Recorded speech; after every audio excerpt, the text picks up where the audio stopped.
Welcome to qnawire. All right, we've got to identify the number of chemically non-equivalent hydrogens in the structure of Tylenol, which I'll pull up now.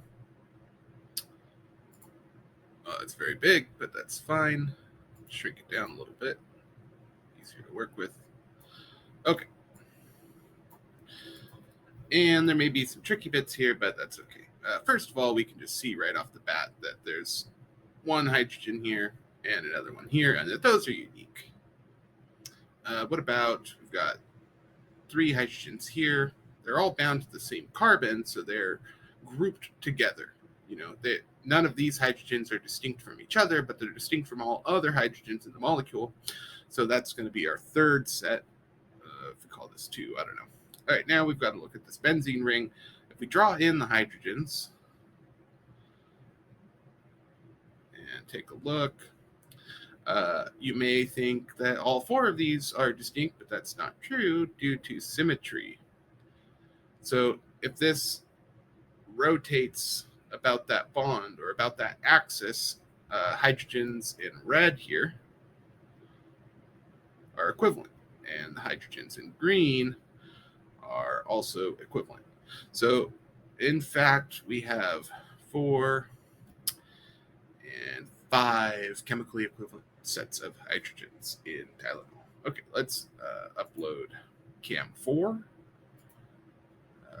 Give me just a moment. Okay. I don't know why it didn't. Oh, there it is. Okay. Drag that down here. Great.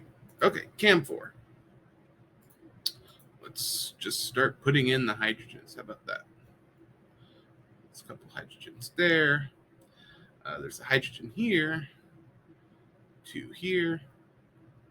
All right, I'm just making sure all the carbons have 4 bonds. If they have less than 4 bonds, then I'm adding a hydrogen. That's all we need to do.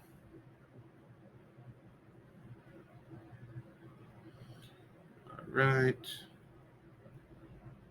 That should be all the hydrogens. This is already, quaternary carbon. This is a quaternary carbon. This has got 4 bonds. So yeah, any of the hydrogens, there's no symmetry in this main ring because we've got this off to the side. So any of these hydrogens attached to the ring are going to be unique. So that's 1, 2, 3, 4 right off the bat. There's no other methyl groups sticking off this. This is a unique methyl group. Therefore, the hydrogens on it are also unique. So let's say that's 5. And then the only trick left is, are these 2 groups equivalent? And the answer is yes, because basically each of these 2 methyl groups are equivalent, right? There's just, you could swap these and it wouldn't change anything about the chemical structure. So this is 6, and this is, also 6. These hydrogens are chemically equivalent.